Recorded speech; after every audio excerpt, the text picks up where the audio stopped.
খেটে খাওয়া দিন মজুর, শরিয়তের কোনো শ পর্যন্ত জানে না, তারা যেই তিমিরে ছিল সেই তিমিরেই থেকে গেল, কিচ্ছু শিখতে পারলো না। আর আপনাদের মতো মানুষগুলোকে শিখাবার জন্য বাংলাতে 25 মিনিট খুতবা দেওয়া হলো, আর আপনাকে বুঝানো হলো, শেখানো হলো, আপনি জানুন এবং বুঝুন। তারপরে ইমানের হালাতটা কি, এর জবাব আপনাকে দিতে হবে। ইমানের হালাত অর্থাৎ আল্লাহ যেটা চাইছেন সেটা আমরা কতটুকু করছি, আর আল্লাহ যেটা চাইছেন না সেটা থেকে আমরা কতখানি দূরে থাকছি, এই হিসাবটা আপনাকে নিজেই খাড়ো করতে হবে। কি করে নিজে খাড়ো করব? খাড়ো তো আমরা করতে পারবো না। যদি হিসাব নিজের করতে না পারবেন তো কানে এটা শুনে রাখতে পারবেন তো, কি মা কি ছেলেকে শখ করে চড় মারে গালে? কোনোদিন জীবনে কোনোদিন কোনো মা নিজের ছেলেকে শখ করে মারে না। যখন ছেলে বেশি নাফরমান হয়ে যায় তখনই তার গালে থাপ্পড় পড়ে। আল্লাহ তাআলা কোরআন মাজিদের ভেতরে নানান রকমের আযাবের কথা উল্লেখ করে রেখেছেন। একটা নয়, দুটা নয়, তিনটা নয়, 10-10টা, 15-15টা, 20-20টা আযাবের কথা আল্লাহ তাআলা বলেছেন। এই আযাবগুলো কার জন্য বাপজানের আপনারা বলুন তো? গরু ছাগলের জন্য আযাব এগুলো? না, একদম জীবনে ভাববেন না কখনো যে গরু ছাগল ভেড়া কুকুর শিয়াল এগুলোর জন্য এগুলো আযাব। আল্লাহর কসম, একমাত্র এইগুলো আযাব হচ্ছে কার জন্য? ইনসানের জন্য এবং জিনেদের জন্য। শরিয়তকে পাওয়ার পর আমি আর আপনি যদি আল্লাহ তাআলার ইচ্ছা মতো জীবন না কাটিয়ে নিজের মতো করে জীবন কাটাই, কপালে লেখা আছে আযাব। আপনাকে ছেড়ে কথা বলবেন না আল্লাহ তাআলা। এক জায়গাতে কোরআনে লেখা আছে, ইউবাসসারুনাহু লাউ ইয়াফতাদি মিন আযাবি রাব্বিহিম ইয়াওমাইযিন বিবানিহি। চোখের সামনে দেখানো হবে এগুলো লোককে আল্লাহ রাব্বুল আলামিন আযাবে দিয়েছেন। কেমন আযাবে দিয়েছেন? কাল্লা ইন্নাহা লাযা নাযাআতান লিশাওয়া। এমন আগুনের আযাব দিয়েছেন যে তাদের শরীরের চামড়াগুলোকে ছিঁড়ে নেওয়া হয়েছে, উপড়ে নেওয়া হয়েছে। যেমন খাসিকে খালিয়ে, গরুকে খালিয়ে তার চামড়াকে খিঁচে নেওয়া হয়, টেনে নেওয়া হয়, এইরকম একগুলো মানুষকে রব্বুল আলামিন কিয়ামতের দিন আযাবে মুবতালা করেছেন। তাদের বুকের চামড়াকে এবং পিঠের চামড়াকে খিঁচে দিয়েছেন এবং চামড়াকে টেনে নিয়ে তাদের মাংসকে উদাম করে দিয়েছেন। এটা কি সামান্য আযাব? আহারে, এটা তো সামান্য আযাব নয়। কেন করেছেন পরে বলছি আপনাকে। আরেক জায়গাতে আল্লাহ রাব্বুল আলামিন বলছেন, খুযুহু ফাগুল্লুহু সুম্মা ফি সিলসিলাতিল জাহিম সাল্লুহু। একগুলো মানুষকে 70 গজ মোটা মোটা শিকল দিয়ে, লোহার জঞ্জির দিয়ে উল্টো দিকে হাতকে বেঁধে আর পাকে বেঁধে মুখের ভরে হিঁচলাতে হিঁচলাতে টেনে নিয়ে যাওয়া হবে। কোথায়? তো জাহান্নামে। কেন হাত বাঁধা হলো? যখন আগুনের তাপ বেশি লাগবে তখন সে যেন পা বেশি মারামারি করতে না পারে, হাত যেন ডানে আর বামে জোরে লাফালাফি করতে না পারে, আযাবটার যেন জুত করে তাকে পোহাতে হয়। এই জন্য রব্বুল আলামিন বলছেন, এত আমাদের এই মানুষের মতো আকৃতি হবে না। এক একটা জাহান্নামী হবে বিশাল বিশাল মোটা। কত মোটা হবে? তো একটা জাহান্নামীর শরীরের চামড়াটাকে রাসূলুল্লাহ বলছেন 40 গজ পর্যন্ত মোটা হবে। একটা জাহান্নামীর বসার জায়গাটা কতটা হবে? তো মক্কা থেকে মদিনা পর্যন্ত যতটা চওড়া হয় এতখানি চওড়া লাগবে।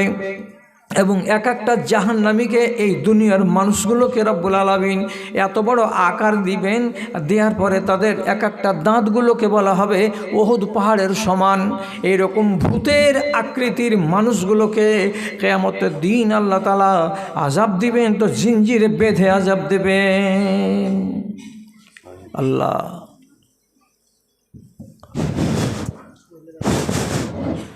মানুষকে যদি মারে তা হাত পা নড়াচড়া করতে পেলে, হাত পা যদি নাড়াচাড়া করতে পাই তো কিছুটা ওকে আরাম লাগে। আপনাকে হাত পা নড়তেই দেওয়া হবে না। এই আযাবটা কেন? কোরআনে এর আলোচনা আছে। এগুলো মানুষ একটু খেয়াল করবেন, শুধু কথাগুলোর দিকে খেয়াল করবেন। আপনার মতো একটা মজবুত মানুষের খেতে খেতে যদি একটা মাংস গলাতে গিয়ে আটকে যায়, কতটা ঠেলা লাগবে। জীবনে যার আটকেছে সেই জানে, তাছাড়া আপনাকে আমি বুঝাতে পারবো না। বহাল তবিয়তের মানুষের যদি শ্বাস বন্ধ হয়ে যায় আর ওর হাত আর পা সব ঠিক আছে, তো কত ঠেলা লাগবে শ্বাসটা বন্ধ হয়ে গেলে আপনি জানেন? আল্লাহু আকবার। খানার জন্য পেরেশান হয়ে জাহান্নামী খানা চাইবে, তো আল্লাহ তাআলা বলবেন যাও, এরা যখন খাবার চাইছে তো কিছু খেতে দাও। কি দিব যে আল্লাহ খাবার? তো রব্বুল আলামিন কোরআনে বলছেন, ইন্না শাজারাতাজ যাকুম তাআমুন আসিম কাল মুহলি ইয়াগলি ফিল বতন। ধতুরার গাছে যেমন ফল ধরে কাটা কাটা, ঠিক এইরকম সাইজের জাহান্নামের আগুনে এগুলো ফল ফলবে, তার নাম হলো জাক্কুম। তাতে থাকবে বড় বড় কাঁটা। খিদার জ্বালা সামলাতে না পেরে একটা এই দুনিয়ার মুসলমান মানুষ যখন তাকে হাউ মাউ করে কামড়ে খেয়ে নিবে, ফলটাকে পেট ভরাবার জন্য খাবে, কিন্তু ললি পর্যন্ত এসে সেটা আটকে যাবে, নিচু দিকেও যাবে না, উপর দিকেও উগলাতে পারবে না, শ্বাসটা বন্ধ হয়ে যাবে। আপনি ভেবে দেখুন তো কতটা কষ্ট হবে। একে তো আগুনের জ্বালা, সারাটা শরীর ফুলছে, তার উপরে অতিরিক্ত জ্বালা যে দমটা বন্ধ হয়ে আছে। আর তার চাইতে বড় কথা, আপনি মনে মনে ভাববেন আমি মরে যাব তো আরাম পেয়ে যাব। যখন আমার নিঃশ্বাসটা বন্ধ হয়ে যাবে তখন আমি আযাব আর বুঝতে পারবো না। কিন্তু চরম সত্য কথা, একটাও জাহান্নামী 1000 বছর ধরে জ্বলতে গেলেও কেউ মরবে না রে দাদা, কেউ মরবে না, কেউ মরবে না, মরণ হবে না। এই এক আযাব। আল্লাহজি কি বলবো আপনাকে। একগুলো লোক বলবে আল্লাহ জাহান্নামে পুড়ে পুড়ে কয়লা হয়ে গেল ভিতরটা, একটু পানির ব্যবস্থা হবে না? যে মালিক পানি দাও, আল্লাহ পানি দাও, পানি দাও, একটু পানি খাই, নাড়ি ভুড়ি সব শুকিয়ে গেল। আল্লাহ তাআলা কোরআনে বলছেন, ফালিয়াস্তাগীসু ইউগাসুহুম কালমুহলি ইয়াশবিল ওজুহ। আল্লাহ তাআলা ফেরেশতাদেরকে বলবেন, ফেরেশতারা এরা যখন পানি খেতে চাইছে তো এদেরকে পান করার জিনিস দাও। লম্বা লম্বা লোহার ডাঁঠিতে বাসন বেঁধে দিয়ে, মগ বেঁধে দিয়ে জাহান্নামীদের যত পুজ এবং রক্ত আর গলা পানি সমস্ত এক জায়গায় জমা হচ্ছে, খলখল খলখল করে উতলাচ্ছে। ওই গরম পুজ লৌহগুলোকে জগে করে লোহার বাসনে করে উঠিয়ে দূর থেকে একটা মানুষের মুখে ঢেলে দেওয়া যাবে আর বলবে নাও পানিটা খাও, পানিটা খাও। তৃষ্ণার জ্বালায় হা করে সেটাকে পেটে ভরে নেবে। রব্বুল আলামিন অন্য জায়গাতে বলছেন এদিক দিয়ে পানিটাকে পান করবে আর তার মিনিট খানিক সময় নেবে না। ভিতরে যত নাড়ি ছিল, ভুঁড়ি ছিল, কলেজা ছিল, ফুলকা ছিল, সব জ্বলে পড়ে পানি হয়ে গিয়ে মলদার দিয়ে তৎক্ষণাৎ বেরিয়ে যাবে, একটাও পেটের ভেতরে থাকবে না। আল্লাহ, এ কোন আযাব, কত কঠিন এটা আযাব। আর একগুলো আযাবের কথা আল্লাহ তাআলার নবী বলছেন, নিজের চোখে দেখতে পেলাম 2 ফেরেশতা আমাকে রাতের বেলায় নিয়ে গেলেন এক বিশাল উঁচু পাহাড়ের উপরে। তো পাহাড়ের উপরে গিয়ে শুনতে পেলাম গরুর মতো চেঁচার আওয়াজ, চিৎকার আওয়াজ শুনতে পেলাম। চেঁচাচ্ছে, হা হা হা হা করে দূর দারাজ থেকে শোনা যাচ্ছে এই চিৎকার। কাছে গিয়ে দেখলাম কি হয়েছে এদের। তো আযাবটা কেমন, 2টা খুঁটিতে একটা বেড়া বাঁশ দেয়া আছে, আর বেড়া বাঁশের মাঝখানে কিছু কিছু মানুষের ট্যাঙে দড়ি দিয়ে পায়ের গোড়ালিটাকে বেঁধে দেওয়া হয়েছে, আর বাঁশের সাথে তাকে ঝুলিয়ে দেওয়া হয়েছে। মুখটা নিচু দিকে হয়ে আছে, আর সারা দিন সারা রাত তাকে ওইভাবে ঝুলিয়ে রাখা হয়েছে। চোখ দিয়ে মাঝে মাঝে রক্তের ফোঁটা পটপট করে ঝরে পড়ছে, নাক দিয়ে কিছু হালকা হালকা পানি এবং রক্ত মেশানো এগুলো টপ টপ করে পড়ছে, আর মুখ দিয়ে গোড়াল ভাঙার মতো করে রক্ত ঝরে ঝরে ঝরে ঝরে পড়ছে। আর তারা ওইভাবে চেঁচাতে আছে, পা খুলে দাও আল্লাহ, পা খুলে দাও। আর কতক্ষণ আমাকে এইভাবে উল্টোভাবে লটকিয়ে রাখা হবে, পা খুলে দেওয়া হচ্ছে না। এই এক ধরনের আযাব। আপনি ভেবে দেখুন, এবার যদি আমি আপনাকে বলি যে আযাবের এতগুলো কথা না বলে শর্টের ওপর একটা জিজ্ঞাসা, যে এই আযাবগুলোতে কার কথা আসছে, কে এইগুলো আযাব পোহাবে? কোনো জিন আর কোনো ইনসান, একে বাদ দিয়ে আর কোনো কেউ আছে? কোনো জানোয়ার আছে? আল্লাহর কসম, দামাইপুরের লোক শিখে রাখুন, জিন এবং ইনসান ছাড়া আল্লাহর জান্নাতে কেউ যাবে না, জিন এবং ইনসান ছাড়া আল্লাহর জাহান্নামে কেউ যাবে না, কেউ যাবে না। আল্লাহর কসম খেয়ে বললাম, কেউ যাবে না। তাহলে আপনি কি নিশ্চিত করে বলতে পারবেন যে আমার কপালে কি আছে? আমি জান্নাত পাবো না আমি জাহান্নাম পাবো? যদি আপনার ভেতরে এমন কোনো বদ চলন থাকে, যেই বদ চলনটাকে আপনি মুছে নিতে পারেননি আপনার গা থেকে, তাহলে আপনাকে আযাবের মুখে পড়তে হবে। কোনটা আযাব ভাগে পড়বে আমি তা জানি না, তবে এতটুকু বলে দিতে পারবো যে একগুলো আযাবকে আল্লাহ তাআলা নির্দিষ্ট করে দিয়েছেন কিছু মানুষের জন্য। যেমন আপনাকে বলি একটা আযাব, মানুষ একটা বহাল তবিয়তের কি হচ্ছে, নদীতে সাঁতার দিতে দিতে আসছে, কিনারাতে এসে খাড়ো হচ্ছে, বড় একটা পাথর দিয়ে আল্লাহর এক ফেরেশতা তার মাথাতে দম করে মারছে, আর যেমনি মারছে 7 টুকরো হয়ে যাচ্ছে মাথাটা, চারিদিকে এদিক ওদিক হয়ে যাচ্ছে। তারপরে আল্লাহর ফেরেশতা যে পাথরটা দিয়ে মারল, সে পাথরটাকে কুড়াতে গেল, কুড়াতে গিয়ে ওকে 1 মিনিট টাইম লাগলো কুড়িয়ে আনতে। পাথরটাকে কুড়িয়ে আনতে নাই, আর ওই 7 টুকরো মাথাটা তার আবার গোটা হয়ে গেছে। যেমনি গোটা হয়ে যাচ্ছে মাথাটা, আবার দিচ্ছে খুব জোর করে মাথাটাকে ঠুকে, 10 টুকরা হয়ে চারিদিকে মগজগুলো ছিটে ছিটে যাচ্ছে, আর এই সিলসিলা চলতেই আছে। জিজ্ঞেস করা হলো নবীজিকে, এই আযাবটা কার? ইউসলাগু রাসাহু ইয়াউমাল কিয়ামাতে, যার মাথাটাকে এমনি করে চুরমার করে দেওয়া হচ্ছে, এরা কারা?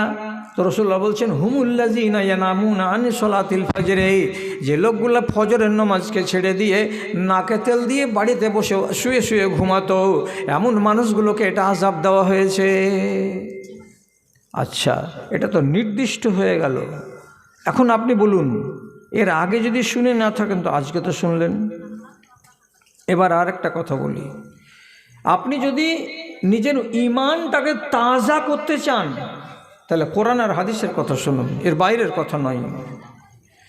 একটা লোক আবেদ দিনদার মরে গেছে, কবর দেওয়া হলো, কবরে আল্লাহ তাআলা বলে পাঠালেন ফেরেশতাদেরকে যে এর হিসাব নিকাশ করার আগে একে 100 কোড়া আগে পিটো, তারপরে হিসাব হবে।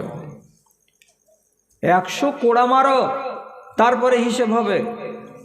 ফেরেশতারা এসে বললেন, তোমাকে 100 কোড়া মারা হবে। লোকটা কাকুতি মিনতি করে বলছে, আমি তো নামাজ পড়া লোক ছিলাম, রোজাদার ছিলাম, আমাকে মারিও না ভাই, তোমরা 10 কোড়া কমে গেলে 90 হলো, 90 মারবো। আবার বললো যে আমি তো দানকারী ছিলাম, আমি তো সত্যবাদী ছিলাম, আমাকে মারিও না ভাই। 10 কোড়া কমিয়ে তাকে 80 কোড়া করা হলো। এই করে কমাতে কমাতে কমাতে কমাতে শেষের বেলায় রব্বুল আলামিন বলে পাঠালেন 99টা কোড়া তার মাফ করে দেওয়া হলো, কিন্তু একটা কোড়া তাকে মারতেই হবে, এটা ছাড়া হবে না। একটা কোড়া মারো। এবারে একটা কোড়া মারার যখন হলো তো লোকটা কি করবে, তো কবরে মেরে দেওয়া হলো 1 কোড়া। যেমনি জোর করে তার মাথার উপরে কোড়া মারা হলো, দুম করে একদম, আল্লাহু আকবার। কবরের ভেতরে আগুন জ্বলে গেল, সব কিছু পুড়ে ছাই হলো, কাফনও গেল, পাটাতনও গেল, কাফন টাফন আর যত কিছু ছিল সব চলে গেল, পুড়ে ছাই হয়ে গেল। লোকটার গাগুলো পর্যন্ত কালো কালো হয়ে গেল। আগুন যখন নিভালো তখন লোকটা শান্ত কণ্ঠে ফেরেশতাদেরকে জিজ্ঞেস করে বলছেন, লেমা জাল্লাতুমুনি, তোমরা যে আমাকে মারলে একটা কোড়া, হিসাবের আগে কিসের জন্য আমাকে কোড়াটা মারলে? আমার অপরাধটা কী ছিল ভাই? কি ভুল করেছিলাম আমাকে কোড়াটা মারা হলো? ফেরেশতারা জবাব দিলেন, জবাবটা শুনেন, ইন্নাকা সাল্লাইতা সালাতান বেগাইরে তাহুরিন, তোমার ভুল আছে দুইটা ভুলের কি?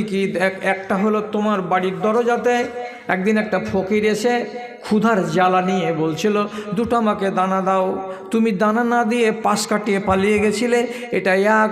আর 2 নম্বর হলো তুমি জীবনে একটা নামাজ পড়েছিলে, যেই নামাজটা তুমি বিনা ওযুতে পড়েছিলে, তোমার খেয়াল ছিল না তুমি ইচ্ছা করে করেছিলে সেটা তুমি জানো।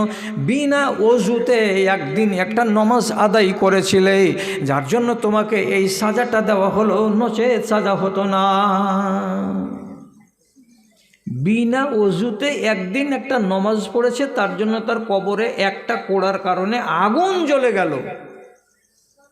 নামাজটা কি ছেড়ে দিয়েছিল লোকটা? ছাড়েনি তো, নামাজ তো পড়েছেই, কিন্তু একদিনের ঘটনা যে বিনা ওযুতে সে নামাজ পড়েছে, তার জন্য যদি তার কবরে আগুন জ্বলে যায়, দাউ দাউ করে কাফন পুড়ে যায়, পাটাতন পুড়ে যায়, তাহলে এই মজলিসে যারা বসে আছেন পুরুষ লোক, আর ডান দিকে যারা বসে আছে মায়ের জাত, এরা কি ভাববে বাড়ি গিয়ে একবার যে আমার কত ওয়াক্তের নামাজ ছুটেছে এবং আমার কবরে কতটি কোড়া বর্ষণ করা হবে হিসাবের আগে? যদি কথাগুলোকে শুনে মানতে পারেন তাহলে ওয়াজ শুনেন, আর কথা যদি মানতে না পারেন তাহলে ওয়াজ শুনে জীবনে কোনোদিন লাভ হয়নি আর লাভ হবে না। ভাই আমার, এটাও তো এক ধরনের আযাব। কাদের জন্য? কোরআনে আল্লাহ তাআলা বলছেন, লাআমলাআন্না জাহান্নামা মিনাল জিন্নাতি ওয়ান নাসি আজমাইন, আমি অবশ্যই জাহান্নামের পেটটাকে ভর্তি করে দেব, পেটকে ভরে দেব। কাকে দিয়ে ভরব? জিনেদের আল আওলাদকে দিয়ে ভরব এবং ইনসানের আল আওলাদকে দিয়ে ভরব। যত জাহান্নামে জ্বলবে সব জিনের ছেলেপিলে এবং ইনসানের ছেলেপিলে। জাহান্নামের পেট আল্লাহ ভরে দিবেন। আর সাজা কারা পাবে? ভুল যারা করবে তারাই পাবে। ভুল যদি থেকে কবরে যান তাহলে সাজা অবধারিত, আর ভুল যদি ঘাট থেকে নামিয়ে কবরে যেতে পারেন তাহলে আলহামদুলিল্লাহ, আপনি নিস্তার পেয়ে গেলেন। কাউকে আল্লাহ রাব্বুল আলামিন ছেড়ে দেননি। ভুল যার হয়েছে তাকেই আল্লাহ তাআলা শিক্ষা দিয়েছেন। আপনাকে শোনাবো কি?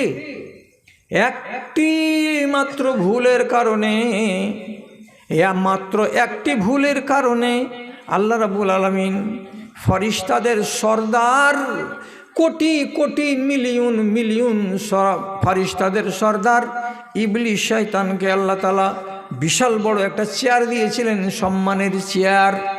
কিন্তু এই ইবলিস আল্লাহর একটা কথাকে না মানার কারণে রব্বুল আলামিন তার মুখে কপালে ঝাঁটা মেরে দিয়েছেন, আর দেওয়ার পরে চেয়ারখানাকে কেড়ে নিয়েছেন, আর ওকে রাজিম মানে লাঞ্ছিত বানিয়ে দিয়ে 7 আসমানের উপর থেকে জমিনে নামিয়ে দিয়েছেন। আর সারা দুনিয়া কোনে শয়তান ঝাঁটা খেয়ে বেড়ায়। আর ঝাঁটা খাবে আর না খাবে আপনি ভালো করে বুঝেন। পৃথিবীতে যত মুসলমান আছে সবাইকে বলা হয়েছে তোমার কাজ হলো ইবলিস শয়তানের মুখে জুতা মারা। মারেন না? মনে পড়ে না? মানেন না? মনে পড়ে না? তো মনে পড়িয়ে দিচ্ছি আমি। বায়দবাণী যখন পড়া হলো, তারপরে আপনাকে এবার নমাজে দাঁড়িয়ে বিসমিল্লাহির রহমান আউযুবিল্লাহিস সামিউল আলিম মিনাশ শাইতানির রাজিম বিসমিল্লাহির রহমানির রহিম, তারপরে কোরআন তেলাওয়াত শুরু হবে। তাহলে একজন মুসলমান নমাজে দাঁড়াবে তো কোরআন তেলাওয়াত শুরু করার আগে তার পয়লা নম্বর কাজ হলো ইবলিশের মুখে জুতা মারা। আপনারা এইরকম করে নামাজ পড়েন না? আউযুবিল্লাহিস সামিউল আলিম মিনাশ শাইতানির রাজিম বিসমিল্লাহির রহমানির রহিম আলহামদুলিল্লাহি রাব্বিল আলামিন। তো তো এখনকার মুসলমানগুলো তো হলো সব পোকা লাগা মুসলমান, অতগুলা কিছু জানে কি জানে না, গেল আল্লাহ আকবার ইমামের সাথে দাঁড়িয়ে গেল, বাইদ বাইনি পড়লো কি বলে না, আলহামদুলিল্লাহ রাব্বিল আলামিন, কোনো রকম বাদ দিয়ে কিছু কিছু গাড়ার মারার ওলাদ দললে না। আমি নিয়ম হলো আগে ইবলিশের মুখে জুত্তা মেরে বিসমিল্লাহ বলে কোরআন পড়া। তাহলে কত বড় সাজাওয়ার উপরে পড়েছে আল্লাহর একটা হুকুম মানেনি বলে, একটা আদেশকে আল্লাহর অমান্য করার কারণে কত বড় সাজা পড়লো যে কিয়ামত পর্যন্ত ওর কপালে জুতা চলতেই আছে, পড়তেই আছে। ওকে আল্লাহ ছেড়েছে কি? আল্লাহ তাআলা আদম আর হাওয়াকে মাপ দেননি, ওরা ভুল করেছিল। আল্লাহ বললেন গাছের তলায় যেও না, এরা বুঝলো না, গাছের তলায় গেল, ফল পাড়লো, ফল খেলো, আর যেমনি ফল পেড়ে ফল খেলো আল্লাহ নিষেধটাকে মানলো না, সাথে সাথে তাদের গা থেকে জান্নাতি পোশাক খসে পড়ে গেল। আর দুটাই পূর্ণাঙ্গ মানুষ, 60 গজ হাত লম্বা লম্বা, দুজনই 60 গজ হাত লম্বা, এত বড় দুজন মানুষ জান্নাতে ছিল। দুজনের গা থেকে সমস্ত কাপড় খসে পড়ে গেল, 1 ইঞ্চি রইল না, আর দুজনই নাঙ্গা। আল্লাহ কোরআনে কি বলছে? তফেকা ইয়াকসিফানি আলাইহিমা মিন ওয়ারাকিল জান্নাতে, জান্নাতের বড় বড় পাত্তাওয়ালা গাছ থেকে 2-4টা করে পাতা পেড়ে, যেমন সেগুন গাছের পাত বড় বড় হয়, এমন পাতাগুলোকে পেড়ে হযরতে আদম আলাইহিসসালাম একটাকে আরেকটার সঙ্গে জোড় দিয়ে নিজের সতরটাকে ঢেকেছেন, আর মা হাওয়া অমনি করে নিজের সতরটাকে ঢেকেছেন, আর 2টা পাতা দিয়ে নিজের বুকের সামনটাকে ঢেকে রেখেছেন। আল্লাহ বলছেন আমার দেওয়া কাপড়গুলো কই? আমি যে জান্নাতি কাপড় দিয়েছিলাম কাপড়গুলো গেল কোথায়? তোমার গায়ের পাঞ্জাবি কই, পায়জামা কই, গেঞ্জি কই, টুপি কই, তোমার শাড়ি কই, তোমার সায়া কই, তোমার ব্লাউজ কই? দুজন মুজলুম হয়ে তাকাচ্ছে। কেন? হিসাব গোলমালি দিয়েছে আল্লাহ। তুমি নিষেধ করেছিলে একটা কথা, নিষেধটাকে মানিনি, যখন মানিনি সাথে সাথে আমাদের উপরে আযাব চলে এসেছে। কি বলেছিলেন আল্লাহ? ওই গাছের তলায় যেও না, গাছের তলায় যেও না, ফল খেও না। একটা নাকে না মানতে পারার কারণে আল্লাহ তাআলা তার নবীকে ছেড়ে দিলেন না, আযাবে গ্রেফতার করলেন।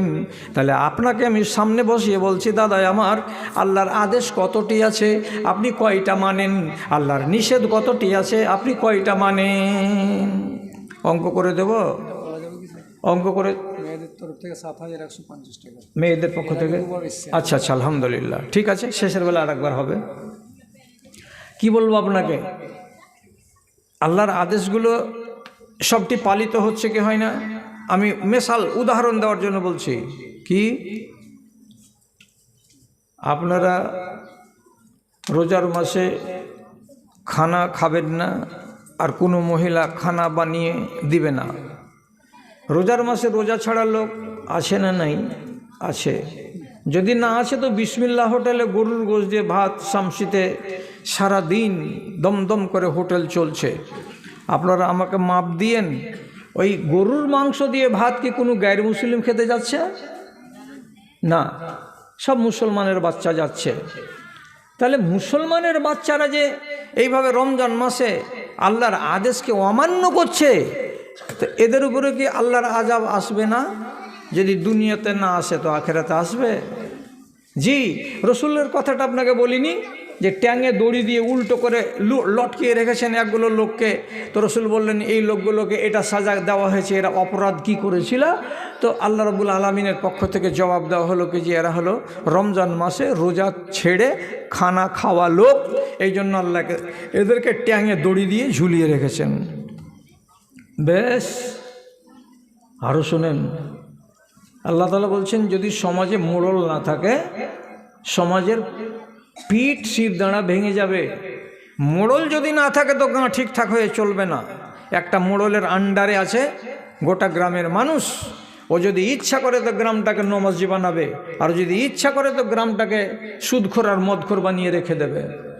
তো যখন একটা মোড়লের এত বড় পাওয়ার আর এত বড় দায়িত্ব, তাহলে সেই মোড়লকে কতখানি ইমানদার হতে হবে এটা একবার আপনাকে দেখতে হবে।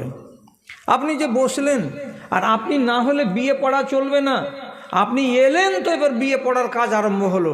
আপনি জানছেন যে মুহসিনের ছেলে আবুল কালামের বিয়ে হচ্ছে, অমুক জায়গাতে থেকে এসেছে এখানে বরযাত্রী, তো এই ছেলেটাকে এই বাড়ির লোক অগ্রিম 2.5 লক্ষ টাকা যৌতুক দিয়েছে, তারপরে এই ছেলেটা এই বাড়িতে বিয়ে করতে এসেছে। তো বোনের বিয়েতে আপনি মোড়ল হয়ে বসলেন কেন? যেই গ্রামের মৌলভী সাহেবটা বিয়ে পড়াতে গেল, এই মৌলভী সাহেবটা যদি কানে শুনে থাকে তো বোনের বিবাহটাকে ইজাব কবুল করাতে গেল কেন? আপনি কি বিয়েটাকে বয়কট করতে পারলেন না? আপনি যদি উঠে যেতেন, তোর বেটির বিবাহে আমি থাকবো না, তখন ও চট করে বলতো, চাচা যাইছো কেন, কি দোষ?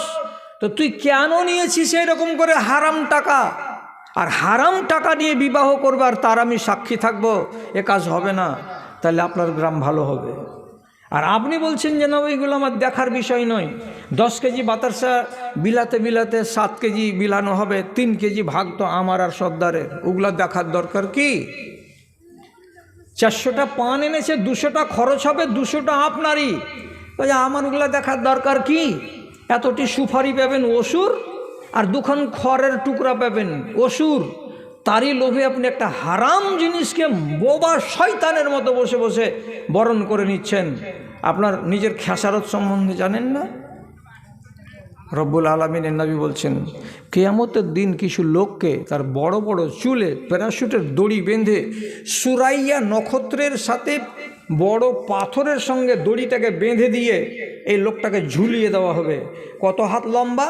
100, 200, 250, 300 মিটার লম্বা সুতা দিয়ে তাকে ঝুলিয়ে দেওয়া হবে। এবার একবার এই দিক থেকে ওই দিক, একবার ওই দিক থেকে ওই দিক দোল খাবে। যেমন ছেলে পিলে গামহাড়ের গাছে দড়ি টাঙিয়ে দিয়ে কি করে, দোল খায়। যখন লম্বা দোল, কত জোরে দোল খাবে? তো দামাইপুর থেকে একবারে একটানা দোল যখন ওই দিকে যাবে তখন রতুয়া পর্যন্ত, আর রতুয়া থেকে আবার ফিরে আসবে কত দূর পর্যন্ত, দামাইপুর পর্যন্ত। এই লম্বা টানাতে শুধু দোল খাবে। তো দোল খাবে, তো দড়িটা কি গাছের সাথে আর ওর প্লেটের সাথে বাঁধানো আছে? প্লেটের সাথে বাঁধানো নেই, ওর চুলের ঝুঁটির সাথে বাঁধানো আছে। আপনি বলুন, এত বড় দেহধারী মানুষটাকে যদি চুলের সঙ্গে বেঁধে দিয়ে এরকম করে ঝুল্লু দেওয়া হয়, মজা লাগবে না ঠেলা লাগবে? হিসাব করুন। দিবে যখন এইরকম করে দোলনা, তখন ওইখান থেকে চেঁচাবে আর বলবে, চেঁচাবে আর বলে, একজন লোক আর 2জন লোক, কত হাজার হাজার মানুষ এইরকম পাওয়া যাবে যারা চিৎকার করবে, ইয়া লাইতানি মা উল্লি তো হাজা, ওরে আমার বদনসিবি, ওরে আমার কপাল, আমি কিসের জন্য দুনিয়াতে মোড়ল হয়েছিলাম, আমি কিসের জন্য দুনিয়াতে গ্রামবাসীদের মালিকানাটা কাঁধে নিয়েছিলাম। আমি মোড়ল হয়েছিলাম, কিন্তু আমার দ্বারাই মোড়লি, ন্যায্য মোড়লি হয়নি, যার কারণে নাইনসাফি হয়েছে বলেই আল্লাহ রাব্বুল আলামিন আমাকে কঠিন শাস্তি দিয়েছেন। কতদিন ঝুলতে হবে আল্লাহ? তো রাব্বুল আলামিনের পক্ষ থেকে আওয়াজ আসবে, যতদিন পর্যন্ত তোমার গুনাহের কাফারা না হয়ে যাবে অতদিন পর্যন্ত তোমাকে এইভাবেই ঝুলাতে থাকা হবে। কেন মানছেন না? কেন আপনারা কি কে ওয়াজ করবে? ইংল্যান্ড থেকে লোক এসে ওয়াজ করবে? 100 জন বরযাত্রী, 150 জন বরযাত্রী আসার কোনো শরীয়তে একটা পা ভাঙা হাদিসও নাই। কেন আনছেন আপনি 100টা বরযাত্রী? আর যাচ্ছেন কেন 100টা বরযাত্রী? 2টা 10টা লোক হয়ে যেতে গেলে কি বিবাহ হবে না? হবে। তো হারাম কাজ করার জন্য যেমন দামাইপুর আর তেমনি আমার গ্রাম বিশনপুর কেউ পিছে পড়ে নেই। 1000বার ওয়াজ শুনান, 1000 রকমের ওয়াজ শুনান, ওরা যেমন কুকুরের লেজ বাঁকা হয়ে থাকে, এদের চরিত্র বাঁকা তো বাঁকাই থাকছে। কেন? আল্লাহ তাআলা কি বলেছেন সূরা সাজদাতে? যারা আমার কথাকে শুনে আর শোনার পরে পাশ কাটিয়ে চলে যায়, এই লোকগুলোর মতো জালেম দুনিয়া তার কেউ নেই। আর যারা হবে জালেম, ইন্না মিনাল মুজরিমিনা মুনতাকিমুন, আমি এই সমস্ত জালেমের কাছ থেকে আমি বদলা চুকিয়ে নেব, আমাকে বদলা চুকাতে দেরি লাগবে না। এমন আযাব আসবে, এরা মনে মনে ভাবে যে কই আযাব আসছে যে মুলি সাহেব, সুখে আছেন? একবার যান, 15 টাকার টিকিট লাগবে, কাটিহার স্টেশনে নেমে একবার মাঠখানা দেখে এসেন গা। হাজার হাজার বিঘা ভুট্টার জমিকে আল্লাহ রাব্বুল আলামিন পরশু দিনের হাওয়াতে সবকে জমিনে শুতিয়ে দিয়েছেন। এটা আযাব নয়? আপনি বেঁচে আছেন দামাইপুরের এলাকা, একবার ফারাক্কাতে যান, যে দেখেছেন মুর্শিদাবাদের ওই এলাকাটা 100 বিঘা নয়, হাজার হাজার বিঘা জমিতে পেঁয়াজ আর রসুন লাগানো ছিল, আর খেসারি ছিল পাকা পাকা, আর মুসরি 4 আঙ্গুল করে পানি ধরিয়ে দিয়েছে গত পরশু দিনের পানিতে। আযাব নয়? আপনি বলেন না সুখে আছি, সুখে থাকেন, সুখে থাকেন। আর আল্লাহ আপনাকে সুখ দেয় এটাই বলছি, কিন্তু মগজটা খুলে একটু জ্ঞান করেন। তা কি? উত্তরপ্রদেশে যাবেন, বাহিরে কোনো ফাঁকা ময়দানে যদি নমাজ শুরু করেন, পুলিশে গিয়ে পা ছাকে গরম করে দিয়ে লকআপে ভরবে, আর একটা ধারা দিয়ে 15 দিন জেল খাটিয়ে মুচিলকা লেখে নিয়ে তারপরে ছাড়বে। বলবে এখানে যে তুই নমাজ পড়তে শুরু করেছিলি এটা কি তোর বাবার জায়গা? আর হাদিসে কি লেখা আছে? জয়লাতিল আরজু মসজিদান ওয়া তুহুরা, পৃথিবীর যত জমিন আছে এই নবীর উম্মতিদের জন্য মসজিদ বানানো হয়েছে, পাক বানানো হয়েছে। যেখানে তুমি থাকো নমাজের টাইম হয়ে গেলে ওখানেই নমাজ পড়ে নাও। কিন্তু পশ্চিমবাংলার মানুষেরা নমাজ পড়তে পারে, আর এই ভারতবর্ষের উত্তরপ্রদেশের মানুষেরা যেখানে ইচ্ছা সেখানে নমাজ পড়তে পারে না। এমন আযাবে তারা গ্রেপ্তার হয়েছে। আপনি বলুন তো এটা আযাব কি না? যে আসামে আইন হয়েছে কি, মুসলমানেরা জমি হিন্দুদের কিনতে পারবে না, কোনো হিন্দু মুসলমানের কাছে জমি বিক্রি করবে না। হিন্দুরা মুসলমানের জমি কিনে নিতে পারবে, কিন্তু মুসলমানেরা কোনো হিন্দুর জমি কিনে নিতে পারবে না। কি আযাব নয়? শুধু আপনি মনে করছেন আগুনে পুড়ালে আযাব হবে, এটা ভাবিয়েন না। আযাব রকমারই আছে। আল্লাহর নাফরমানি করতে গেলে রব্বুল আলামিন কাউকে ছেড়ে কথা বলবেন না। জি, যেমন ছেলে আর তেমন মেয়ে এই সমাজের লোক হাজার হাজার ওয়াজ করে করে নিজের চুল দাড়িকে আমি পাকিয়ে দিলাম, কেউ মানে না। ভাইরে, আয়েশার তো এগুলো বেটি, আর আয়েশা রাদিয়াল্লাহু তাআলা আনহার তো এগুলো বংশধর। মা আয়েশার কথা বলছি, উনি নিজে বলছেন কি, আমার যদি নফল রোজা রাখার ইচ্ছা হয় তা আমি নফল রোজা রাখি কখন? যখন মে মাসের, যখন চৈত্র মাসের খরা আর প্রখর রোদ চলে, মাটি গরম হয়ে থাকে আর দিন বড় থাকে, আমি ওই সব দিন নফল রোজা রাখি। কি বুঝলেন? বুঝতে পারেননি এখনো? খুলে বলি আপনাকে। রাসূলুল্লাহ বলছেন, আল গানিমাতুল বারিদাতু আস-সাওমু ফি শিতায়ে, জাড়ের দিনে যদি রোজা পাওয়া যায়, কপালে যদি জাড়ের দিনে রোজা পড়ে, তো নবীজি বলছেন এটা আল্লাহর দেওয়া দান তোমাদের উপরে। কেন? জাড়ের দিনগুলো হয় দিন ছোট, আর জাড়ের দিন হয় আরামের দিন, তখন আপনাকে কষ্ট কম হবে, আপনি ইবাদতটা ঠিক করে করতে পারবেন। এই জন্য নবীজি বলছেন জাড়ের দিনের রোজা হলো আল্লাহর একটা দান। আর গরমের দিন, গরমের দিনের রোজা হলো খুব বিপদের রোজা। তো মা আয়েশা ঠান্ডার দিন ছেড়ে দিয়ে যে উনি নফল রোজাগুলো যদি করবেন তো জাড়ের দিন বাদ দিয়ে ওরকম চৈত্র মাসের খরার দিনে কেন রোজা রাখবেন? হযরতে আবু দারদা তিনি নিজেও বলছেন এবং মা আয়েশা নিজেও বলছেন, আমি কিসের জন্য অত গরমের দিনে রোজা রাখি? এই জন্য তিনি বলছেন যে বাজারে যেটা সস্তা জিনিস সেটা সবাই কিনতে পারে, আর যেটা আকরা জিনিস সবাই কিনতে পারে না। আকরা জিনিস 2-4-5টা লোক কিনবে, আর সস্তা জিনিস তো সবাই কিনতে পারবে। আল্লাহর জান্নাতটা হলো বড্ড দামি জিনিস। আল্লাহর জান্নাতের উচ্চ মান যদি নিতে হয়, আল্লাহর হায়ার র্যাঙ্কের জান্নাত যদি পেতে হয়, তার মানে দামি মাছ যদি কিনতে হয়, ইলিশের মাছ যদি কিনতে হয়, তো যেমন কিছু কিছু লোক পারবে, সব লোক পারবে না, তেমনি আল্লাহর হায়ার র্যাঙ্কের জান্নাত যদি নিতে হয় তো তাহলে কিছু কিছু লোকেরাই পারবে। যারা নিজের নফসের উপরে বেশি বেশি করে কষ্ট করবে তারাই পারবে, আর যারা নিজের নফসের উপরে কষ্ট দেবে না তারা জীবনে কোনো দিন হায়ার র্যাঙ্কের জান্নাত পাবে না।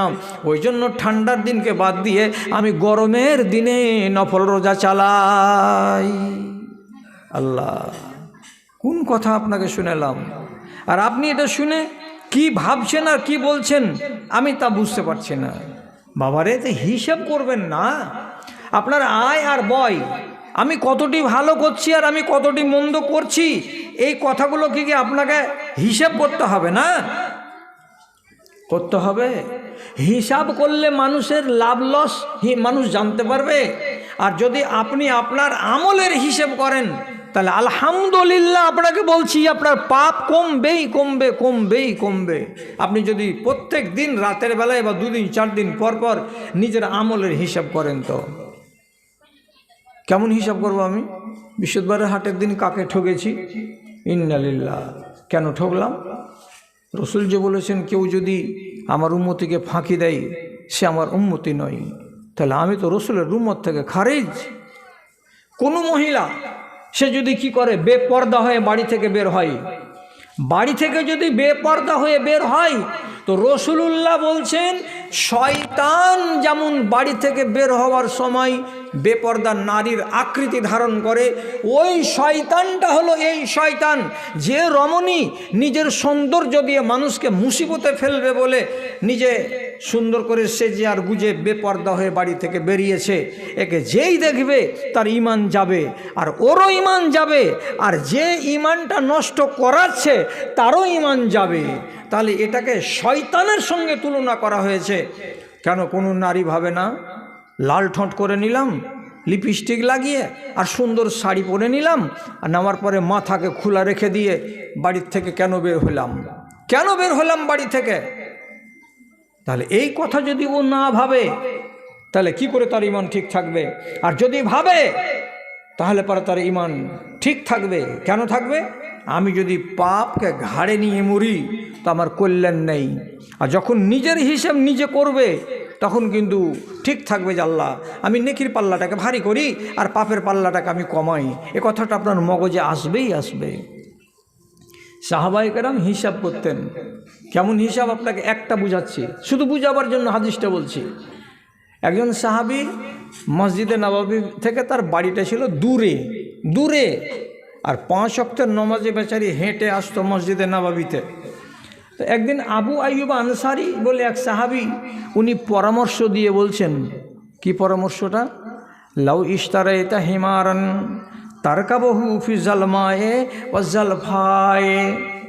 ও ভাইজান, আপনি যদি একটা খচ্চর কিনে নেন কিংবা একটা গাধা কিনে নেন, তো গাধাটা কিনে নিয়ে বাড়ি থেকে যদি গাধার পিঠে চড়ে মসজিদে নববীতে নামাজ পড়ার জন্য আসেন তো গরমের দিনে আপনার পাটা পুড়বে না আর জাড়ের দিনে আপনাকে ঠান্ডাটা কম লাগবে, এটা লাভ হবে আপনার। এই জন্য বলছি খালি পায়ে রোজ রোজ হেঁটে মসজিদে না এসে আপনি একটা খচ্চর কিংবা গাধা কিনে নেন আর ওতে চড়ে নামাজ পড়তে আসেন, তো এটা বড্ড ভালো হবে। আবু আইয়ুব আনসারীর কথাটা শুনে লোকটা বলছে, তুমি আমার সুখের হিসেব করেছ, এতে সুখ হবে? আমি সুখের হিসাব করিনি, আমি আমার নেকির হিসাব করেছি। হিসাব করিনি এমন কথা নয়, তোমার হিসাবের সাথে আমার হিসাব মিলবে না। আমার হিসাব হলো আমি কোনটে ফজিলত বেশি পাবো তা দেখেছি, আর তুমি হিসাব করেছো কি যে আমার আরাম হবে কোনটা পথ করতে গেলে তা তুমি দেখেছো। আমার আরামের দরকার নেই, আমার নেকির দরকার আছে। তো কেন ভাই, এতে লাভ কি হবে আপনার? তখন তিনি বলছেন, নবীজি বলেছেন লেকুল্লে খতুয়াতিন হাসানাতুন। আল্লাহ রাব্বুল আলামিন বলছেন একটা নমাজি মানুষ বাড়ি থেকে যখন নমাজের উদ্দেশ্যে বের হবে তো যতবার পা উঠাবে ততবার তার প্রত্যেকটা কদমে কদমে একটা করে দরজা উঁচু করা হবে আর একটা করে পাপ তার মুছে দেওয়া হবে। তো আমার বাড়ি থেকে যদি 150 ধাপ আমাকে মসজিদ পর্যন্ত আসতে হয় তো যাবার বেলাতে 150টা আমার নেকি উপর দিকে উঠলো আর 150টা পাপ আমার খাতা থেকে মুছে গেল। তেমনি যাবার বেলাতেও 150টা নেকি আমি পাবো আর 150টা গুণ আমার নষ্ট হবে। এই জন্য আমি পায়ে হেঁটে হেঁটে আসি, দূর থেকে আসি, ঘোড়ার পিঠে চড়ে আমি আসি না। বলো তো আমার হিসাব ঠিক আছে না তোমার হিসাব ঠিক আছে? বোঝা গেল এই লোকটার হিসাব কেমন, আর আপনি আর আমি এটা আমরা হিসাব করছি কেমন, এটা তো দেখা দরকার ভাইজান আর আমার দাদারা আর আমার ভাইয়েরা। ঘাড় থেকে বোঝাটাকে আপনি নামিয়ে নেন, নামিয়ে যদি নিতে চান তাহলে তার একটাই মাত্র পথ, আপনাকে সব ছেড়ে সব ভুলে আল্লাহ তাআলার সামনে মাথাটাকে নিচু করে নিজের ভুলটাকে স্বীকার করতে হবে যে হ্যাঁ আমি একটা অপরাধ করেছি, মাবুদ তুমি আমাকে ক্ষমা করো। বড় কথা বললাম কি? কোনো ঝামেলার কথা বললাম কি? পাপ করবেন, পাপ করার পরে পরে আপনি বলবেন আল্লাহ আমাকে মাফ দাও। সাহাবীদের চরিত্র ছিল এটাই। ভুল হয়ে যাচ্ছে মাঠে আর দৌড়ে আসবেন নবীজির কাছে, আল্লাহ রসুল এই ঘটনা ঘটে গেছে, আপনি বলুন কি করব আমি? তো আপনার দ্বারা যে ভুল হচ্ছে, তো আপনার যুগে কি নবী আছে? আর নবী নেই। আপনাকে নিজে নিজেই এই কথাগুলোকে শিখে নিয়ে কাজ করে বসতে হবে যে আমি ভুল করেছি, আমার ভুলটাকে যদি আমাকে মার্জনা করাতে হয় তোমাকে কি করতে হবে? শুধু শুধু কাজ হলো এই ভুলটাকে আপনার ঘাট থেকে নামাবার জন্য মুখ দিয়ে ইস্তেগফার করা, এছাড়া দুনিয়াতে আর কোনো ওষুধ নেই। এর ইস্তিগফার কাকে বলে? ইস্তিগফার কাকে বলে? আল্লাহর কাছে ক্ষমা চাওয়া। তো ক্ষমা চাওয়া আপনি বাংলাতে যদি বলেন আল্লাহ তুমি আমাকে ক্ষমা করো, কালকে মঙ্গলবারের দিন আমার দ্বারা একটা বড় ভুল হয়েছে, এটা তো হবে। কিন্তু দুধে যেটা স্বাদ আছে ঘোলে ওই স্বাদ পাওয়া যাবে না। আপনি যদি ঘোলের স্বাদ মিটাতে চান তো বাংলাতে বলেন, আর যদি আপনি বলেন দুধ খেয়ে দুধের স্বাদ মিটাবো তাহলে আপনাকে ভালো করে আরবিতে বলতে হবে। আল্লাহর কাছে মাপ চাইতে গেলে কি বলতে হয়? ছোট করে আস্তাগফিরুল্লাহ নিয়ত করেন আর বলেন আস্তাগফিরুল্লাহ, তাহলে আল্লাহ মাপ দেবে। আর যদি বলেন এর থেকে বড় করে, তাহলে বড় করে বলেন আস্তাগফিরুল্লাহ রব্বি মিন কুল্লি যামবিন ওয়া আতুবু ইলাইহি, তাহলে আল্লাহ রাব্বুল আলামিন আরও বেশি খুশি হবেন। যদি বলেন আরও বেশি করে আল্লাহ তাআলাকে রাজি করার উদ্দেশ্যে ইস্তেগফার করব, তো তার জন্য বলতে হবে কি আস্তাগফিরুল্লাহ আল্লাযী লা ইলাহা ইল্লা হুয়াল হাইয়ুল কাইয়ুম ওয়া আতুবু ইলাইহি। এই কথাগুলো যদি বলা যায়, রব্বুল আলামিন বলছেন আমার বান্দার উপরে আমি রাজি হয়ে যাই, আমি খুশি হয়ে যাই, এবং তার যেটা পাপ থেকে থাকে সেটাকে আমি মুছে দিই, একবারে পানির মতো করে ধুয়ে সাফ করে দিই, তার গায়ে কোনো পাপ লেগে থাকে না। বলতে অসুবিধা আছে? পাপ করবেন আর পাপটাকে ঘাট থেকে নামাতে পারবেন না, এটা কি ধরনের কথা? আমি সাহাবীদের কথা আপনাকে বলছি, খেয়াল করুন কথার দিকে। খেজুরের বাগানে কোদাল দিয়ে দিয়ে গাছগুলোকে চালাচালি করছে এক সাহাবী, শুনেন। এই চালাচালি খুঁড়াখুঁড়ি করে গাছের গোড়াগুলোতে পানি টানি দিবেন যে আগামীতে ফল ভালো হবে। এমন সময় ওই জায়গা দিয়ে একটা মহিলা চলে যাচ্ছিল। এই সাহাবীর মনের ভেতরে একটা শয়তানি ওয়াসওয়াসা জাগলো। শয়তানি ওয়াসওয়াসা যখন জাগলো তখন ওই মহিলাকে বাগানের ভিতর দিকে ডাকলো। মহিলা রাস্তা ছেড়ে দিয়ে বাগানের ভিতর দিয়ে হেঁটে যাচ্ছিল। তখন সে করলো কি, আপনারা বাপ তুল্য লোক বসে আছেন সামনের দিকে, আর ডানে বামে আমার মা তুল্য লোক আছেন। আমি হাদিসের কথা বলছি, একটু হায়া শরমকে বাঁচিয়ে কথাটা বলছি, ইশারা ইঙ্গিতে বুঝে নেবেন। সাহাবীটা কি করলো? হাদিসে লেখা আছে আল্লাহ জামতোহা ওয়া কাব্বালতোহা গায়রা আন্নি লাম উজামিউহা। আমি ওই মহিলাকে ফাঁকি দিয়ে ডাকলাম, আর ডাকার পরে যখন সে আমার কাছে এলো আমি তাকে জড়িয়ে ধরে নিলাম, আমি তার শরীরে হাত দিলাম, কিন্তু আমি তার সঙ্গে সহবাসটা করি নাই, মিলনটা করি নাই। এই কাজটাকে বাদ রেখে আমি তার শরীরে হাত দিয়েছি এবং তাকে চুমু দিয়েছি এবং আমি তাকে জড়িয়ে ধরেছি। এই অপরাধ আমার দ্বারাই হয়েছে। মানুষ তো মানুষের দ্বারাতেই তো ভুল হয়। এখন মাঠে ভুল হলো বেলা 10টার সময়, কেউ তো জানে না, আর ও মহিলা কেসও করেনি, মহিলা মুকদ্দমাও দায়ের করেনি। তাহলে চিন্তা কি ছিল রে বাবা? নিজের কি চিন্তা আছে? হবিবুর 1000 টাকার 50 কিলো ভুট্টা। হবিবুর 1000 টাকার 50 কিলো ভুট্টা। আচ্ছা, মাশাআল্লাহ, আলহামদুলিল্লাহ, জাযাকাল্লাহ। তো চিন্তা তো কিছু নেই, তো তাহলে আর, অথচ এই ব্যক্তি অপরাধ যখন হয়ে গেল তখন ভাবনা লাগলো কি জাল্লা, এই যে গুনাহটা করলাম, তো গুনাহটা নিয়ে আমি কবরে যাব নাকি? তাহলে তো আমার দুনিয়া শেষ আর আখেরাত শেষ। নিজেকে হালকা করার জন্য সাথে সাথে দৌড়ে এলেন মসজিদে নববীতে। আল্লাহ পাকের রসুলের সামনে এসে বলছেন, আল্লাহ রসুল, আমি একটা বড় গুনাহ করেছি, ফাফআল বি মা শিতা, আপনি আমাকে মারেন তাতেও রাজি, আপনি আমাকে কোড়া বর্ষান তাতেও রাজি, আপনি যেটা শাস্তি দেবেন সেই শাস্তিটা আমি মেনে নিতে রাজি আছি।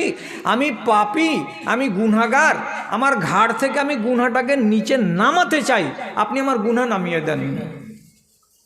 চিন্তা করেন, রাসূলুল্লাহ বয়ানটা শুনলেন, শোনার পরে তখন বলছেন যে তুমি কি এখানে এসে মসজিদে নববীতে আমার পিছন দিকে দাঁড়িয়ে কোনো নমাজ পড়েছ?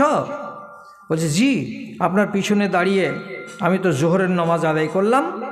তখন নবী করিম সাল্লাল্লাহু আলাইহি সাল্লাম তাকে সান্ত্বনা দিয়ে বলছেন, ইন্নাল হাসানাত ইউযহিবনা সাইয়্যাত।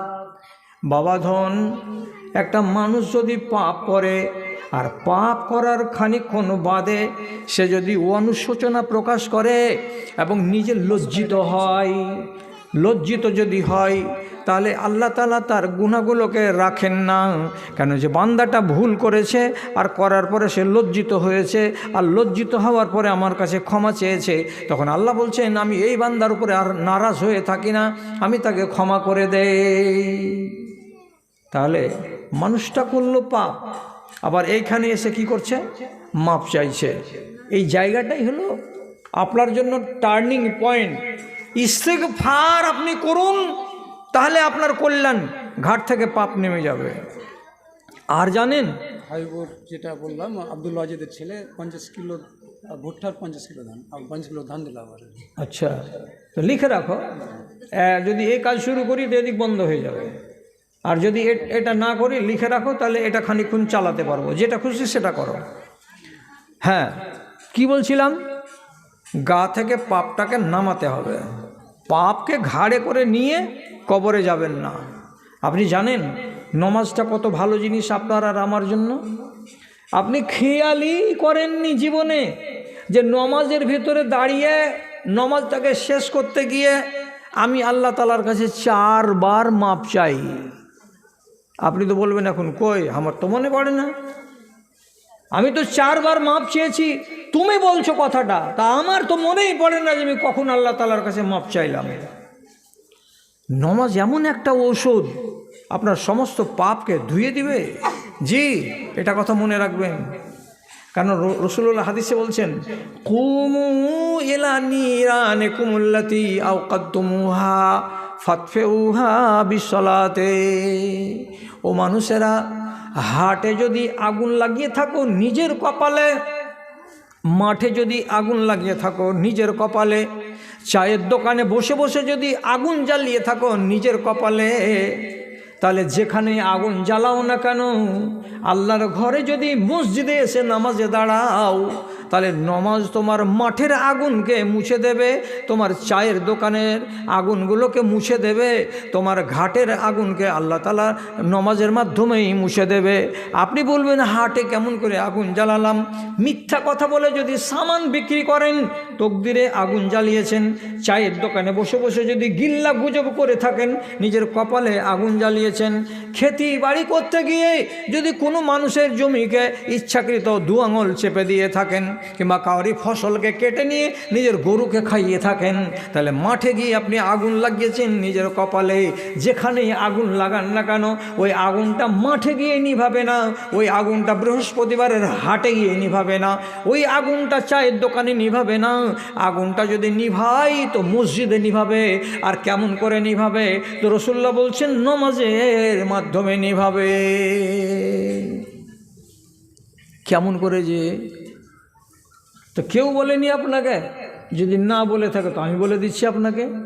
আল্লাহ তাআলা নবী বলছেন, আল্লাহ আমাকে খবর দিয়ে বললেন নমাজটাতে ভাগ আছে, অর্ধেক আমার আর অর্ধেক আমার বান্দার। কোন কথা? নমাজটা যে এমন ইবাদত, এখানে লাভ আছে 50 কার আল্লাহর, আর লাভ আছে কার? তো 50 বান্দার। তা আপনি তো আপনার কাজও করছেন আল্লাহর কাজের সাথে সাথে।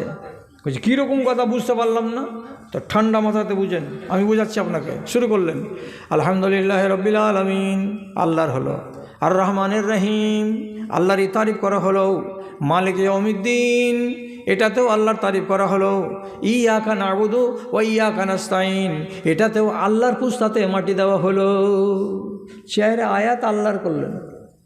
আল্লাহ তাআলা এবার কি বলছেন, বান্দারে চারটা বার আমার কাজ করে দিলি, তো তোরও তো আধি আছে, তুই নিজের কাজ কিছু করে নে। তখন বান্দা এবার কি করবে, ইয়াকা না'বুদু ওয়া ইয়াকা নাস্তাইন যখন বলা শেষ হবে, তখন এবার কি বলবে, ইহদিনাস সিরাতাল মুস্তাকিম। এটা হলো বান্দার মানেটা কি, আল্লাহ তুমি আমাকে সোজা পথের দিশা দাও। এটা কার জন্য চাইলাম, আমার নিজের জন্য চাইলাম। তারপর আর কি বলছি, সিরাতাল্লাযিনা আনআমতা আলাইহিম, ওই রাস্তাটা দেখাও যাদের উপরে আল্লাহ তুমি এর আগে দয়া বর্ষণ করেছ, ওই সমস্ত লোকেদের রাস্তাটা আমাকে দেখাও। সিরাতাল্লাযিনা আনআমতা আলাইহিম গায়রিল মাগদুবি আলাইহিম ওয়ালাদ-দাল্লিন, যারা গজবে হালাক হয়ে গেছে, যারা গজবে ধ্বংস হয়ে গেছে, ওই মানুষগুলোর রাস্তা তুমি আমাকে দেখাইও না। তো তিনটা দোয়া তোমার নিজের পাতে ভরে নিলা, ভাগ হলো না, হলো না, হলো। একবার ভাগ বসিয়ে নিলাম, এবার রুকুতে গেলাম, সুবহান রাব্বিয়াল আযীম 3 বার, আল্লাহ তোমার তারিফ করলাম। এবার উঠে গেলাম, দিয়ে বলছেন সামি আল্লাহু লিমান হামিদা রব্বানা লাকাল হামদু হামদান কাসীরান তাইয়িবান মুবারাকান ফি। যতটি দোয়া বললাম সবটি আল্লাহর, আমার কিছু হলো না। আবার সিজদাতে গেলেন, যাওয়ার পরে বলছেন সুবহান রাব্বিয়াল আলা, সুবহান রাব্বিয়াল আলা, কার হলো, তো আল্লাহর। এবার আপনি উঠলেন কি বলে, আল্লাহু আকবার বলে। যেমনি একটা সিজদা থেকে উঠে বসবেন, প্রথম সিজদা থেকে উঠার পরে আপনাকে দোয়া বলতে হবে। দোয়াটাতে কি লেখা আছে, আল্লাহুম্মা গফিরলি ওয়ারহামনি ওয়াহদিনি ওয়াফিনি ওয়ারযুকনি। প্রথমেই বলা হয়েছে আল্লাহ তুমি আমাকে মাপ দাও। আল্লাহুম্মা গফিরলি মানে আল্লাহ তুমি আমাকে মাপ দাও। 4 রাকাত নামাজে কয়বার হবে কথাটা, আল্লাহুম্মা গফিরলি কয়বার হবে, 4 বার হবে। তো 4 বার মাপ চাওয়া হয়ে গেছে আল্লাহর কাছে। এবার তাশাহুদে বসে আর তাহিয়াত বলে নিলেন, তারপরে আল্লাহুম্মা সাল্লি আলা পড়ে নিলেন। আর সাল্লি আলা যখন পড়া দুরূদটা হয়ে যাবে, তখন আপনাকে আরেকটা যে দোয়া পড়তে হবে। তখন কি বলেন আপনি, আল্লাহুম্মা ইন্নী যালামতু নাফসি যুলমান কাসীরাম ওয়া লা ইয়াগফিরুয যুনুবা ইল্লা আনতা ফাগফিরলি মাগফিরাতাম, কি বললাম, ফাগফিরলি মাগফিরাতাম মিন ইনদিকা, আল্লাহ তুমি আমাকে মাপ দাও। 6,000 টাকা দিয়েছি ছেলেটা, মা মারা গেছে অনেকদিন আগে। হ্যাঁ, সাগর বাবার নাম সাগর, আচ্ছা, ওর মা মারা গেছে, তার জন্য 6,000 টাকা। আব্দুর রহমান, আল্লাহুম্মা গফিরলাহা ওয়ারহামহা ওয়াফিহা ওয়াকরিমনাহা ওয়াসুম নুজুলাহা, আল্লাহুম্মা ইযহা বিল ইলমি ওয়াল হিলমি ওয়াযায়িনহা বিল ঈমানি ওয়াত তাকওয়া ওয়া লা তুরিযা বিল ফিতানি ইয়া রাব্বাল আলামিন, আমিন বিরহমাতিকা ইয়া আরহামার রাহিমিন। তাহলে 4 রাকাত নামাজে 4 বার আল্লাহ আমাকে মাপ দাও। আর শেষ তাশাহুদ আপনি কি বললেন, আল্লাহুম্মা ইন্নী যালামতু নাফসির শেষখানে গিয়ে কি বলছেন, ফাগফিরলি মাগফিরাতান, তুমি আল্লাহ তুমি আমাকে মাপ দাও, মাপ দেওয়ার মতো মাপ দাও। যখন একটা বান্দা নমাজের ভিতরে দাঁড়িয়ে 5 বার যদি আল্লাহ তাআলার কাছে মাপ চাই, 5 বার আল্লাহ তাআলার কাছে মাপ চাই, রব্বুল আলামিনের নবী বলেছেন, কোনো বান্দা যদি নমাজে দাঁড়ায়, তো ইমাম যখন ওয়ালা জাল্লিন বলে, তো এরা বলবে আমিন, আর এদের সাথে সাথে আল্লাহর হাজার হাজার ফেরেশতা বলবে আমিন। ফামান ওয়াফাকা তামিনুহু তামিনাল মালায়েকাতে, যাদের আমিনগুলো ফেরেশতাদের আমিনের সঙ্গে মিলে যাবে, আর একসঙ্গে ফেরেশতাদের আমিন আর বান্দাদের আমিন যখন মিলে মিশে আল্লাহ রাব্বুল আলামিনের কাছে যাবে, তো রব্বুল আলামিন এনে বলছেন তোমার সব গুনাহ মাফ হয়ে যাবে। কার দৌলতে, তো ফেরেশতাদের আমিনের বদৌলতে। তো এক ওয়াক্তের নামাজ যদি আদায় করি, তো আগে যেটি গুনাহ করেছিলাম সবটি ঘাট থেকে নেমে যাবে। কেন যে 4 বার 5 বার করে আল্লাহর কাছে মাপ চেয়েছি। আর রব্বুল আলামিন বলছেন কোরআন মাজিদে, ফাকুল তাস্তাগফিরু রাব্বাকুম ইন্নাহু কানা গাফারা, তোমরা আল্লাহর কাছে মাপ চাও। আল্লাহ তাআলা বলছেন তোমার কাজ হলো পাপ করা, আর আমি আল্লাহ আমার কাজ হলো মাপ করা। তো ঘাট থেকে পাপটাকে নামান। রমজান মাস তো চলে যাচ্ছে, এই মাসে আপনাকে একটা সুযোগ নিতেই হবে। আর এই সুযোগে আপনি কি করবেন, নিজের কাঁধ থেকে নিজের ঘাট থেকে পাপটিকে সমস্তকে নামিয়ে নেবেন। যদি কোনো ভাইয়ের ইচ্ছা থাকে আর আকাঙ্ক্ষা থাকে যে আমি আমার গাটাকে সুন্দর করব, পরিষ্কার করব, তাহলে করা যাবে। ইচ্ছা করলেই করা যাবে।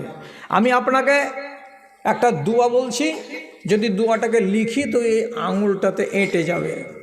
আর যদি আমি এখানে আপনাকে 3 বার বলি আপনার মুখস্থ হয়ে যাবে।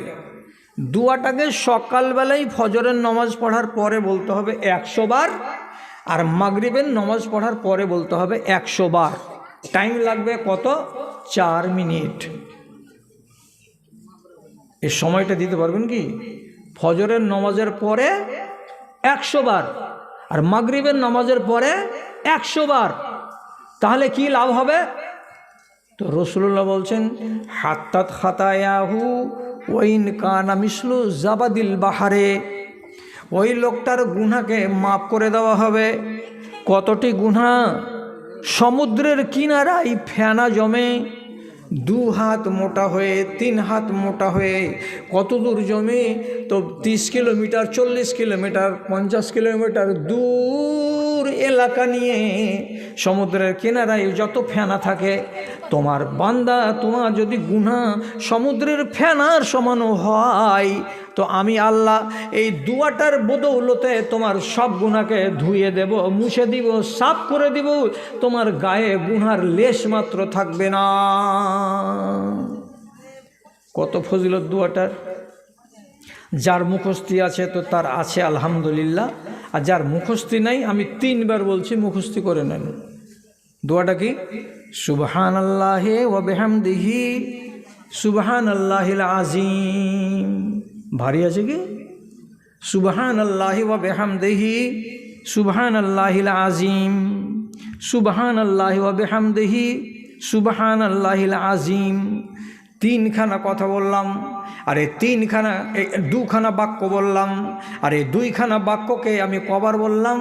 সকালে 100 বার আর বিকালে 100 বার।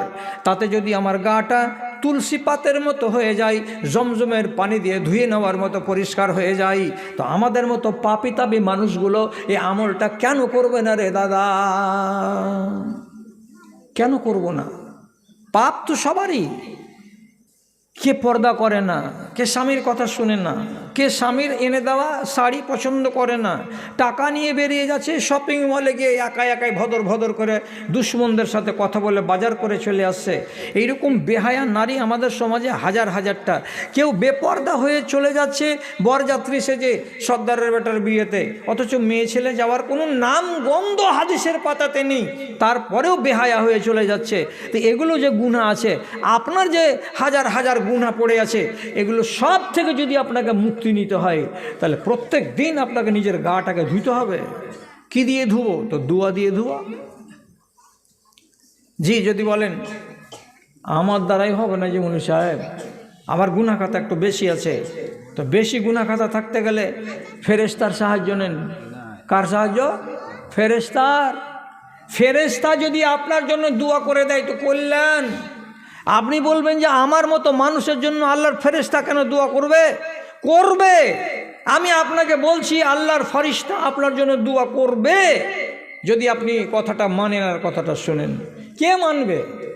দুঃখ করে আমি অনেক জায়গাতে বলেছি, হ্যাঁ, বলবো কারে শুনবে কে রে, বলবো কারে শুনবে কে রে, আছে কাহার জিন্দা প্রাণ, দেহখানি মরে গেছে খাড়ো আছে 2টো কান, দেহখানি মরে গেছে খাড়ো আছে 2টো কান। আলেম ওলামাদের কথা শোনার মতো লোক দুনিয়াতে বেঁচে নাই। যদি বেশি শুনে তো জুমার খুতবাটা শুনবে, আর শোনারই লোক আছে কিন্তু মানার একটা লোক নাই। ফেরেশতার সাহায্য নেবেন। ফেরেশতা যদি আপনার হয়ে দোয়া করে দেয়, বাস আপনার কল্যাণ। যে নিব ফেরেশতার সাহায্য কেমন করে নেব মৌলানা?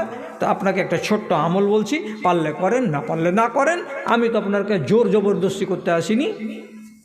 রাসূলুল্লাহ বলছেন, মান বাতা তাহিরান, কোনো মানুষ সারাদিন নমাজ রোজা কতটা করলো না তার ব্যাপার। ইশারের নমাজের পরে খানা টানা খেয়ে দে, যখন ঘুমাতে যাবে তখন ধরে নেন এশা নামাজের পরে আধা ঘন্টা 1 ঘন্টা সময় এদিক ওদিক করে দেওয়ার পর যখন ঘুমাতে যাবে, তখন তাকে একটা কাজ করতে হবে। কাজটা কি? ওযু করে ঘুমাতে হবে, ওযু করে বিছানায় যেতে হবে। আপনি যদি বলেন ওযু আছে বলে সাহেব, ফের ওযু করতে হবে। ওটা নামাজের জন্য অজু করেছিলেন। অজুটা আছে কি না আছে মনে নেই, অজু করে নেন। আপনি বলবেন নামাজ পড়তে হবে নাকি? না, নামাজ পড়তে হবে না। আপনি নামাজের জন্য অজু করছেন না, অজুটা করলেন, করার পরে নিজের বিছানাতে শুয়ে যান। তবে শর্ত হলো 1 নম্বর, বিছানাতে যেন কোনো ছোট ছেলেপিলের কোনো পিশাব না থাকে। আপনাদের নিজেদের স্বামী স্ত্রীর কোনো রকমের কোনো ধরনের ওইখানে যেন না পাকি বিছানাতে যেন না থাকে, বিছানা যেন পাক হয়। এবার আপনি অজু টজু করে শুয়ে গেলেন, শুইবার কারে আদবটা মেনে শুইতে হবে। কেমন আদব? হাতের তালুটা ডান হাতের ডান গালের উপরে দিতে হবে। প্রথমেই আপনাকে ডান দিকে বালিশে মাথাটাকে এমনি করে কাত করে রেখে ঘুমাতে হবে। আর ঘুমাবার আগে তারপরে আপনাকে দোয়া পড়ে নিতে হবে। 1 নম্বর দোয়া, ঘুমাবার দোয়া। বলুন আগাদিকার লোক, কী দোয়া বলে ঘুমাবো? কী দোয়া বলে ঘুমাবো? চালা করেন, চালা করেন। এই মৌলবীরে চালা করবেন, আপনি চালা করবেন না? এ দামাইপুরটা কোথা, কোন গ্রাম এটা? ইরফান মৌলবীর টোলা গ্রাম নয় এটা? এই আরে না, ইরফান মৌলবীর দেশ কি না? মালদহ জেলার নাম করা আলেমে দিন, সেই গ্রামের লোক। ডালপালা হয়ে গেছে, ভাগযোগ হয়ে চলে এসেছেন এখানে নতুন দামাইপুরে। কেন? আপনি ঘুমাবার কালে আপনাকে কি বলতে হবে? আল্লাহুম্মা বেইসমেকা আমুত ওয়াহিয়া, দোয়া পড়া হলো। এই দোয়াটা তো পড়লেন, কমন সাধারণ দোয়া। সাধারণ দোয়া কার মনে আছে? আল্লাহ। 100টা লোকের ভিতরে 10টা 20টা 30টা লোক আছে যে ওর খাইনির চুটপুটি যতক্ষণ আছে ততক্ষণ আর দুনিয়াতে উমাইতে আছে। আর যখন খাইনি ঠান্ডা হবে তখন কখন দিন চলে আসবে, ও দোয়া পড়বে কি? পড়বে না। 20টা ছেলে এমন আছে পাবজি গেম খেলতে খেলতে কখন দিন চলে এসছে, ওকে দোয়া পড়বে? ও দোয়াই তো পড়বে না। 20টা লোক এমন আছে যে গাঁওয়ার, ও কোনো দোয়াই শিখেনি দুনিয়াতে, জীবজন্তুর মতন খাইছে আর 5 তলাতে যায় ঢালছে। দোয়া প্রত্যেক জায়গাতে আছে। আপনি আল্লাহুম্মা বেইসমেকা আমুত ওয়াহিয়া দোয়াটা পড়লেন, এটা হলো কমন দোয়া। আর তারপরে যেটুকু আমল বলছি, ডান হাতটাকে ডান গালের উপরে দিয়ে বালিশে ডান দিকে মাথাটাকে রাখতে হবে আগে। তারপরে নিদ্রা যখন চলে আসবে, বামে হোক নেই ডানে হোক নেই, যেদিকে মন সেদিকে হোক, আর ওই শুয়ে যাওয়ার পরে এটা দোয়া যখন পড়া হয়ে গেল, তারপরে আর একটা দোয়া বলতে হবে। যদি মুখস্থ না থাকে, জামাল উদ্দিন মৌলবীকে কালকে বলবে যে তোমার মাওলানা বলে দিয়ে গেছে, তুমি দোয়াটা লিখে দাও।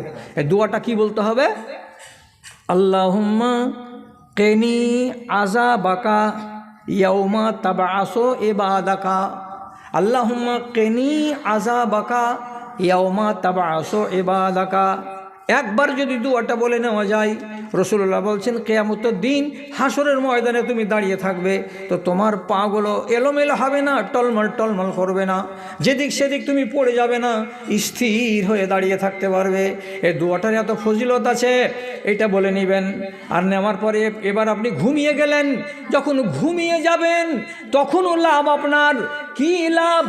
ওযু করে ঘুমিয়েছেন, তার জন্য রাসূলুল্লাহ বলছেন মান বাতা তাহিরান বাতা ফি শিআরিহি মালাকুন। আপনি কম্বলটাকে টেনে নিলেন, মাথাটাকে ঢেকে নিলেন, আর নেওয়ার পরে ঘুম দিয়ে দিলেন।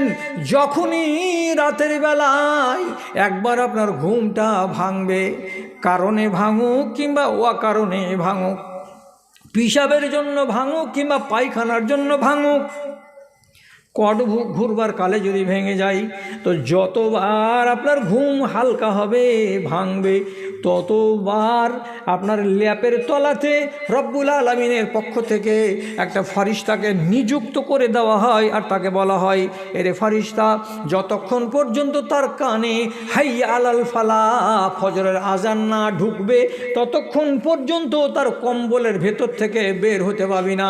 আর যতবার করে আমার বান্দা জাগবে, ততবার করে তোমাকে বলতে হবে আল্লাহুম্মা গফির লি আবদিকা ফুলানুন, এ আল্লাহ তোমার অমুক বান্দাকে মাফ করে দাও, যে বান্দার ল্যাপের তলায়, যে বান্দার কম্বলের তলায় আমাকে তুমি ডিউটি দিয়েছো, আর আমি এখানে জেগে বসে আছি।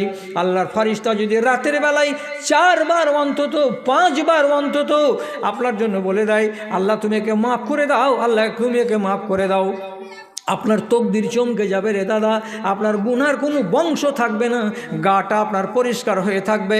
পানির গায়ে যেমন দাগ নেই, তেমনি আপনার গাটা একবারে দাগ মুক্ত হয়ে থাকবে।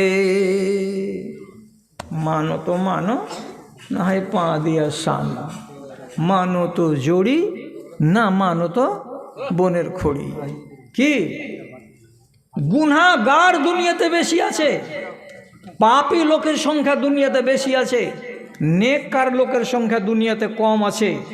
এই কথাটা আপনি শিখেন আমার মুখ থেকে। মুসলমানদের জীবনের দিকে তাকান, গুনাহগার বেশি না নেককার বেশি। আমি আর লম্বা করব না, কেন যে ঘড়িতে 12টা বাজতে চললো, একটুখানি কাজ করতে হবে আমাদেরকে। হ্যাঁ, তো যদি আপনি মনে করেন যে না গুনাহগার হয়ে বাঁচবো না, নেককার হয়ে বাঁচবো, তাহলে সোজা সোজা কথা বলছি, দুনিয়াতে যদি সুখী হন আখেরাতে দুঃখী হবেন, আর দুনিয়াতে যদি দুঃখী হন আখেরাতে আপনি সুখী হবেন। যারা দুনিয়াতে কষ্ট করবে তারা আখেরাতে কষ্ট করবে না, আর যারা দুনিয়াতে শুধু লাট সাহেবি করবে তারা শুধু আখেরাতে কষ্ট করবে। কেন? আজকের জালসার শেষ কথা, দুনিয়া হলো দুটা আর আল্লাহর নিয়ামত হলো দুটা, একটা হলো সুখ আর একটা হলো দুঃখ। দুটো জিনিসকে রব্বুল আলামিন ভাগ করেছেন দুটা দুনিয়ার সাথে। একটা দুনিয়া হলো এইটা, আর একটা আখেরাত। দুনিয়া এবং আখেরাত, তো মশলাটা কি? এই দুনিয়াতে যদি আপনি দুঃখী হয়ে থাকেন আখেরাতে আপনি সুখী হবেন, আর এই দুনিয়াতে যদি আপনি খুব সুখী হয়ে থাকেন আখেরাতে আপনাকে দুঃখী হতে হবে। বুঝতে পারলাম না? এই দুনিয়াতে আপনি দুঃখী মানে কি? দুঃখী মানে হলো এই, চোখে টাটি দিয়ে আছি, যেটা মন সেটা দেখি না, কানে টাটি দিয়ে রেখেছি, যেটা মন সেটা আমি শুনি না।